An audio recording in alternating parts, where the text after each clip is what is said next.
Hello friends, मैं हूं advocate Pradeep Pandey और आप देख रहे हैं आपका अपना यूट्यूब चैनल कानूनी बात। फ्रेंड्स, आज एक नए टॉपिक पे आपका स्वागत है। इस वीडियो में आज हम बात करेंगे कि जो एक बहुत ही कॉमन प्रॉब्लम है आज के समय में, जो कि हस्बैंड लोग इससे बहुत ज़्यादा परेशान रहते हैं, जिनका अपनी पत्नी से कोई विवाद चल रहा हो और उनके कोर्ट केसेस चल रहे हैं।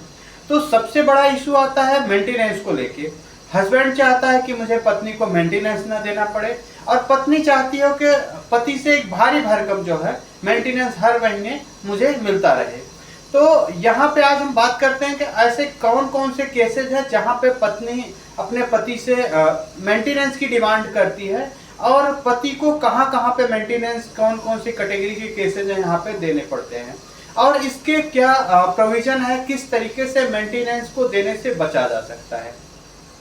फ्रेंड्स, मेरा वीडियो बनाने का सिर्फ और सिर्फ एक ही मकसद है कि जो लोग गलत केसेस में फंसे हुए हैं, जिनके ऊपर गलत केसेस लगाए गए हैं, फर्जी केसेस लगाए गए हैं पैसे एक्सटॉर्शन के लिए, उनको ज़्यादा से ज़्यादा इस वीडियो के माध्यम से मदद मिले।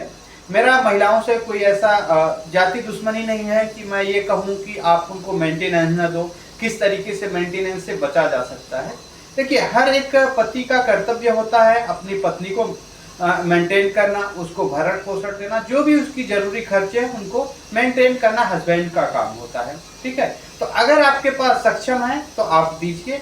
लेकिन बहुत सारी जगहों पे ऐसा देखा जाता है कि पत्नियां अपने पति से अलग रहती हैं, बिना वजह के लड़ाई झगड़ा करके मायके में बैठ जाती हैं और पति की एक अच्छी खासी इनकम होती है और उसमें एक मोटा एक्सटॉर्शन के तरीके से वो चाहते हैं कि हर महीने मुझे मोटा पैसा मिलता रहे, मुझे पति से अलग भी रहना है, लेकिन पति के पैसे भी चाहिए, ससुराल जाना भी नहीं है और अलग भी नहीं होना है। मैंने देखा हुआ है कि ज़्यादातर केसेस में ऐसा होता है, हस्बैंड वाइफ दोनों एक दूसरे को नापसंद करते हैं, रहना नहीं चाहते हैं, लेकिन जब बात तलाक केस की आती है तो दोनों जो है इस बात का विरोध करते हैं।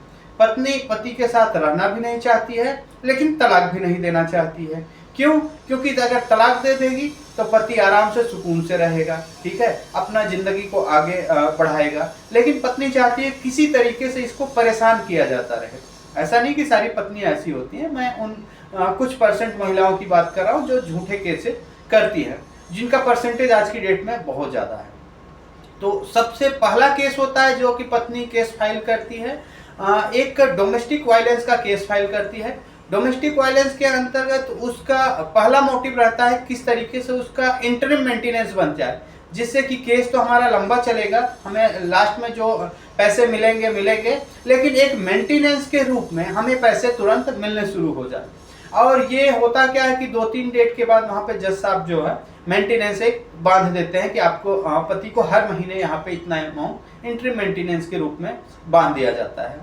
इसके अलावा पत्नी जो है एक अलग से गुजारा भत्ता के लिए, जो कि पहले सीआरपीसी की धारा 125 के तहत फाइल किया जाता था, जो कि अब बीएनएसएस का 144 सेक्शन हो चुका है, उसके जरिए पत्नी अपना एक अलग से केस फाइल करती है कि मैं अपना भरण पोषण नहीं कर पा रही हूँ और मेरे पति की बहुत अच्छी खासी इनकम है, तो मुझे भी मेंटेन करने के लिए अपने हस्बैंड के हैसियत के बराबर ही मुझे भी मेंटेनेंस दिया जाए ताकि मैं अपना जीवन यापन कर पाऊँ। इसके अलावा एक जगह और होता है जहाँ पे पत्नी मेंटेनेंस क्लेम करती है। इन दोनों केसेस के अलावा कई बार ऐसा होता है कि पति जो है पत्नी को रखना चाहता है, उसको बुलाने के लिए सेक्शन 9 हिंदू मैरिज एक्ट के में केस फाइल कर देता है। कई बार पति होते हैं नासमझी में, बुलाना तो नहीं चाहते, मैंने ऐसे बहुत सारे केसेस देखा है कि हस्बैंड जो है सेक्शन 9 के तहत केस फाइल करते हैं। जब मैं उनसे पर्सनली काउंसलिंग करता हूँ, उनसे बात करता हूँ कि क्या आप अपनी पत्नी को रखना चाहते हो, तो कहते हैं नहीं, मैं तो इसके साथ रहना ही नहीं चाहता हूँ, इसने मेरे अगेंस्ट इतने सारे केसेस किया हुआ है, मेरे इस तरीके से मेरे साथ रहती है। तो मैं पूछता हूँ आखिर क्यों? जब आप रहना नहीं चाहते जिस पत्नी के साथ, तो सेक्शन 9 क्यों डालते हो? पता नहीं कहाँ से एक गलतफहमी हो चुकी है कि अगर आप सेक्शन 9 का केस डाल दोगे तो आपका कोर्ट ये समझेगा कि आप बहुत अच्छे इंसान हो, अपनी पत्नी को रखना चाहते हो, पत्नी ही नहीं रहना चाह रही है। ऐसे में आपको मेंटेनेंस कम देना पड़ेगा, अगर आपका डाइवोर्स होता है तो वहाँ पे आपको पैसे नहीं देने पड़ेंगे। एक बहुत ही गलत मिथ है ऐसा कुछ भी नहीं है कि आपको सेक्शन 9 डालने से आपको किसी तरीके से रिलीफ हो जाएगा। तो मेरा सभी हस्बैंड से यही सलाह है कि अगर आप पत्नी को रखना चाहते हैं, वाकई में चाहते हैं कि आपके साथ आके रहे, तभी आप सेक्शन 9 का केस डालिए। इस तरीके से कोर्ट में एक अननेसेसरी केस फाइल करने की कोई ज़रूरत नहीं होती, क्योंकि जब आप सेक्शन 9 का केस खुद से फाइल करते हैं, वहाँ पे भी पत्नी आती है और कहती है कि मुझे लीगल एक्सपेंसेस चाहिए, कोर्ट आने जाने के लिए मुझे खर्चे चाहिए हर डेट के अकॉर्डिंग, और वहाँ पे भी हिंदू मैरिज एक्ट की धारा सेक्शन 24 के अकॉर्डिंग मेंटेनेंस वहाँ पे क्लेम करती है। वहाँ पे भी जो है जज साहब उसको एक हर महीने एक अमाउंट बांध देते हैं जो कि पे करना होता है, या फिर मान के चलिए वो अपने लीगल एक्सपेंसेस के लिए सबसे पहले आपको एक अमाउंट पे करना होता है। कुछ स्टेट में अलग प्रोसीजर हो सकता है थोड़ा बहुत, लेकिन दिल्ली के लिए है, अगर कोई हस्बैंड जो है सेक्शन 9 का केस फाइल कर देता है तो फर्स्ट डेट पे ही जज साहब आपको एक अमाउंट वहाँ पे बोलेंगे कि इतना अमाउंट आप पे करिए, उसके बाद पत्नी आपके केस में रिप्लाई देगी, अदरवाइज वो रिप्लाई ही नहीं देगी। तो आप अपना तो खर्चा पे ही कर रहे हो, साथ में अपोजिट पार्टी का भी खर्चा आप पे कर रहे हो। और सच्चाई क्या है? सच्चाई यही है कि आप जो है उस पत्नी को रखना भी नहीं चाहते। भाई अगर आप नहीं रखना चाहते हैं तो फिर ऐसे केसेस करके क्या फायदा है? उससे आपको कुछ भी गेन होने वाला नहीं है, ठीक है। अननेसेसरी आपके टाइम बर्बाद होगा। आप अगर पत्नी नहीं आना चाह रही है तो बिल्कुल भी नहीं आएगी, आप लाख कोशिश कर लीजिए, और उस केस से आपको ऐसा कोई बेनिफिट भी नहीं होने वाला है।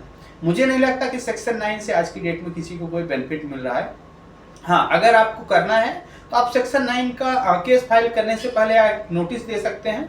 नोटिस देने के बाद पत्नी खुद ही रिप्लाई करेगी उसमें कि मैं नहीं रहना चाहती हूँ या ये प्रॉब्लम है, और सेम इशू आपको सेक्शन 9 के केस में भी आता है। अल्टीमेट आप दोनों को नहीं रहना है तो डाइवोर्स केस ही आपको फाइल करना है वहाँ पे, तो सीधे डाइवोर्स केस फाइल करिए। क्यों सेक्शन 9 के तहत आप अननेसेसरी अपना टाइम वेस्ट कर रहे हैं, पैसा वेस्ट कर रहे हैं? तो ये 3 केसेज हैं जहाँ पे पत्नी पति से मेंटेनेंस की बात करती है, वहाँ पे मेंटेनेंस क्लेम करती है। इन तीनों केसेज में मेंटेनेंस बन जाता है, इंटर मेंटेनेंस होता है जो कि पति को पे करना होता है। अब बात करते हैं क्या तीनों में अलग अलग अमाउंट बनेगा, तो हमें कितना अमाउंट तीनों को जोड़ के देना होगा या अलग देना होगा?